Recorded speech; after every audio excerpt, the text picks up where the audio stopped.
é que nós passamos a falar da atriz Clara Castanho a partir desse momento, porque o Hospital e Maternidade Brasil foi condenado a pagar uma indenização de R$200 mil como danos morais à atriz.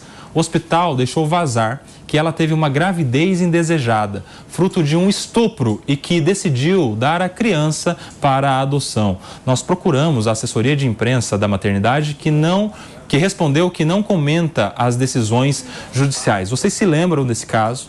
Ela foi vítima de um estupro, preferiu levar a gravidez até o fim, apesar da lei dar a ela o direito de abortar, porque o Código Penal autoriza em casos de estupro o aborto. Ela preferiu levar até o fim e dar a criança para a adoção, mas preferiu levar isso em privacidade, sem que ninguém soubesse, até para evitar o julgamento público, o julgamento na mídia, o julgamento nas redes sociais. Ela quis que esse fosse um segredo dela. Aconteceu que o hospital em que ela deu à luz a esta criança, de alguma maneira deixou vazar essa informação e que gerou uma repercussão nacional. Ela foi massacrada nas redes sociais, sofreu, além, claro, da violência sexual, da circunstância toda, né, complexa, envolvendo inclusive uma gestação e uma criança, sofreu com o julgamento público em razão disso e teve agora a indenização confirmada pela Justiça. Ana? Nelson, eu só queria fazer uma observação, que ela descobriu essa gravidez bem no final.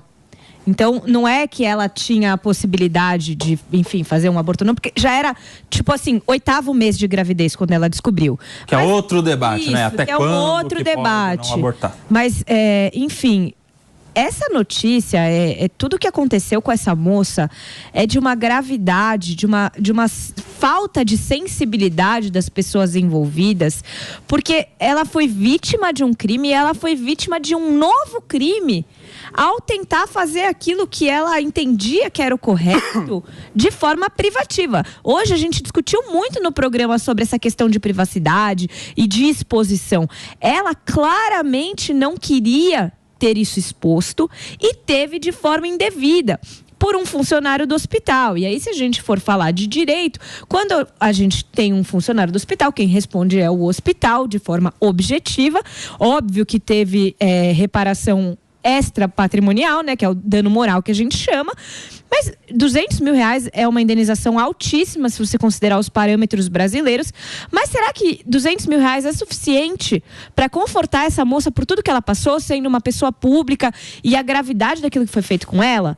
Essa é uma reflexão que a gente precisa fazer, porque apesar de ser muito dinheiro, o que aconteceu com ela não volta, nada paga, nada conforta, porque é uma marca, fora a marca da violência que ela sofreu, que ela vai ter pro resto da vida. E todo mundo que olhar ela na rua, muito provavelmente, não vai lembrar da Clara Castanho atriz, da Clara Castanho que fez vários personagens legais, vai lembrar dessa história horrorosa, que é a última coisa que ela gostaria que acontecesse. E aí, Diego? Não, concordo com a Ana, principalmente a respeito do valor da indenização. O pedido no processo era de R$1 milhão e foi confirmado pelo tribunal agora os R$200 mil. Realmente, para os padrões brasileiros, já é um valor altíssimo. Muitas vezes pessoas que perdem parentes em decorrência de acidentes não conseguem uma indenização nesse valor. Mas, de fato, aí tem que se considerar que é uma pessoa pública, uma pessoa que vive da própria imagem. E como a Ana disse aqui, certamente, a partir de então, a partir da divulgação desse episódio, vai passar a ser lembrada não só pelo seu trabalho, mas por esses fatos, que de fato ela tem o direito, a Constituição assegura para ela o direito de manter isso em sigilo, de ter a sua vida privada preservada. Mano Ferreira, você que é o jornalista desse nosso programa, eu quero te perguntar, até onde vai a liberdade do jornalista de praticar uma informação ao público com a privacidade de uma pessoa pública?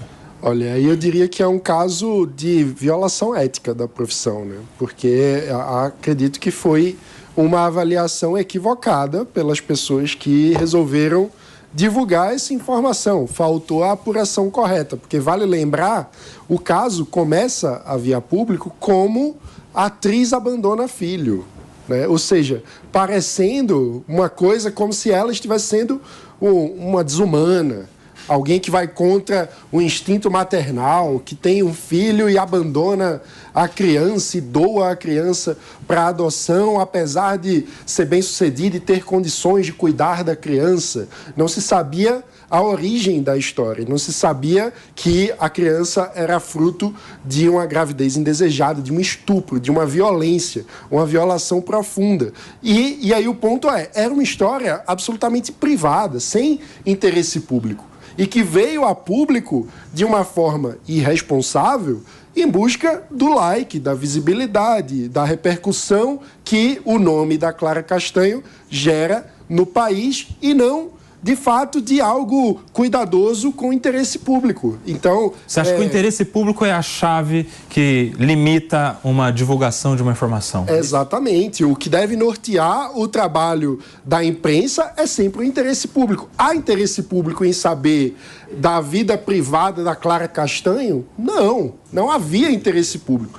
E mesmo assim, a informação, a notícia foi divulgada. E divulgada de forma incompleta, porque a indústria da fofoca muitas vezes acaba pegando um fragmento, não contextualiza devidamente, que é o trabalho do jornalismo. O jornalismo profissional precisa apurar a história, contextualizar a história, entender todas as nuances que estão por trás do fato antes de trazer o fato a público, especialmente quando ele por si não é de interesse público. Então foi uma violência que foi feita com a Clara Castanho dupla, a violência do estupro e a violência de trazer essa história pública e quase obrigá-la a falar sobre um trauma de forma pública, o que foi muito lamentável. Então toda a nossa solidariedade à atriz. Para fechar, PP. Não, esse é um tema realmente... Antes, PP, são 11 horas e 55 minutos. Nós estamos agradecendo você que acompanhou o Morning Show pela rádio. Amanhã, às 10 horas da manhã, nós estamos de volta. Por aqui, Felipe Monteiro. Esse é o tema que demonstra claramente que a espetacularização vem de jornal, dá like, dá compartilhamento e pode arrasar uma vida, E o Mano, ele foi muito preciso quando ele colocou que o que norteia o bom jornalismo é o interesse público. Então, ou seja, quando o jornalista recebeu essa informação sobre a vida privada da Clara Castanho, não tinha nenhum tipo de interesse público que poderia trazer essa notícia, levar essa notícia. Então, ele errou ao divulgar esses materiais e errou mais ainda na forma da divulgação, colocando que uma atriz estaria abrindo mão da maternidade, não é? E quando você vê o histórico da Clara Castanho, que teve a violação da sua intimidade, que culminou depois do vazamento dessas informações, é toda norteada por vários danos materiais e patrimoniais em relação a ela, o que realmente é um absurdo. Sim, são